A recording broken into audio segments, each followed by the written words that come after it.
Et donc, le sujet embrumé, le sujet engourdi, le sujet qui est en fait assujetti Oui. aux événements extérieurs, à la situation.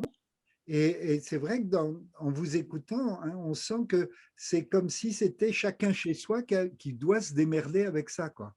Et donc, du coup, aussi, ça renvoie à la question des collectifs. Et ce que vous dites sur notre groupe, c'est que un des aspects de cette pathologie, c'est de se retrouver isolé et seul, hein, chez soi, et de ne plus pouvoir agir collectivement par rapport aux événements sociaux, par rapport aux engagements citoyens, par rapport à ceci. Et quand vous évoquez dans le tour de table, là où, hein, où on se sent bien, c'est parce qu'on fait des choses ensemble. Bon, votre groupe à trois, tout à l'heure, vous l'avez évoqué formidablement, ou avec ses enfants, ou avec d'autres, et que le fait d'être ensemble, de retrouver du collectif, est quelque chose qui est aujourd'hui absolument vital. Mais comme le politique ne joue plus son rôle, hein, qu'il n'y a plus d'espace politique ou autre, ou qu'il est complètement dominé par des injonctions à fermer, à ouvrir, à respecter des normes, des procédures, des référentiels, etc. Du coup, le politique, il est complètement anesthésié aussi. Le politique aussi est dans le brouillard. Ouais. Et ça, je crois que pour nous, c'est essentiel de comprendre ça, le lien qu'il peut y avoir entre ce qui se passe au niveau individuel et cette anesthésie du politique, hein, qui fait qu'on a pu, à la fois, ils sont des figures protectrices, je le mets entre guillemets, hein, et donc on ne peut rien dire, on ne peut pas critiquer parce que, hein, c'est une question de vie ou de mort, et en même temps, ils sont des figures anesthésiantes qui sont en train de désamorcer justement ce qui est la source même du politique, c'est-à-dire l'action collective pour construire la société, construire un monde commun. Et d'une certaine façon, il y a une espèce de désagrégation du monde commun, hein, chacun est chez soi et il ne nous reste plus que le Zoom pour être ensemble. Alors évidemment, c'est absolument vital et en même temps, ça nous anesthésie, ça nous tue, ça nous fatigue. Ça, je veux dire, c'est pas satisfaisant, mais heureusement qu'il y a ça, parce que sinon, on a l'impression qu'il n'y aurait plus rien du tout, quoi. C'est une espèce de bouée de sauvetage et en même temps, c'est quelque chose qui participe aussi à nous assujettir à quelque chose sur lequel on n'a plus aucune prise.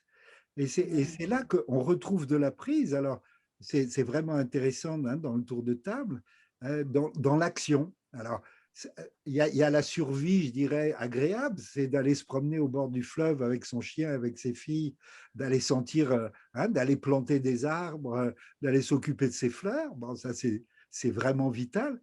Et puis, il y a ce qu'on essaye de s'inventer chacun, chaque jour, hein, ou de nouveaux engagements dans lesquels on a l'impression vraiment, hein, à la fois d'être utile et quand en plus ces enfants peuvent être fiers de soi, c'est irrésistible, quoi. C'était très fort de vous entendre, hein, combien vous retrouviez de la force, de la sécurité, de la confiance, parce que vous retrouviez de l'altérité. Que les institutions aujourd'hui ne sont plus capables de penser cette dimension du collectif, cette dimension hein, de leur mission. Et ça, la responsabilité pour moi, c'est vraiment l'idéologie gestionnaire. C'est-à-dire, on raisonne en termes de procédure, en termes d'évaluation, de fonctionnement des institutions ne sont plus faites pour pouvoir produire de l'intelligence collective, de soutenir les initiatives individuelles, etc. Et heureusement que les sujets sont là pour se substituer aux défaillances de l'institution. Parce que Diane, ce que tu le décris comme quelque chose qui t'est apparu comme une nécessité face à la Oui. défaillance de l'institution. Oui. Et c'est là que, alors, Et en plus, l'institution est en train de nous laisser tomber. bien parce que les institutions sont aujourd'hui incapables de remplir leur mission, parce qu'elles sont complètement embourbées dans des problèmes organisationnels qu'elles ne savent plus résoudre, puisque l'organisation, elle devrait être au service de la mission de l'institution. Les normes organisationnelles, elles empêchent l'institution de remplir sa mission, et du coup, ben, ceux qui pensent, qui veulent redonner du sens à ce qu'ils font, ben, ils vont au plus urgent, à ce qui leur paraît être une nécessité, la survie, donner à manger, soutenir, protéger les étudiants par rapport à ces vulnérabilités dans lesquelles ils sont.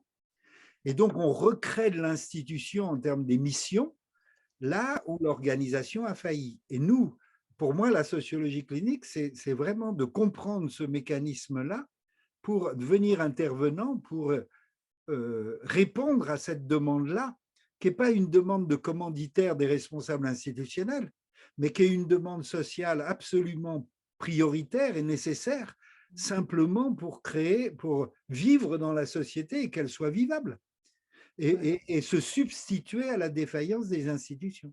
Moi, je me reporte à mes... Ça fait 2 ans que je suis à la retraite et je travaillais pour une institution. Ça faisait une décennie que je constatais qu'elle ne prenait pas en charge le collectif et qu'elle était dans les procédures et dans l'évaluation.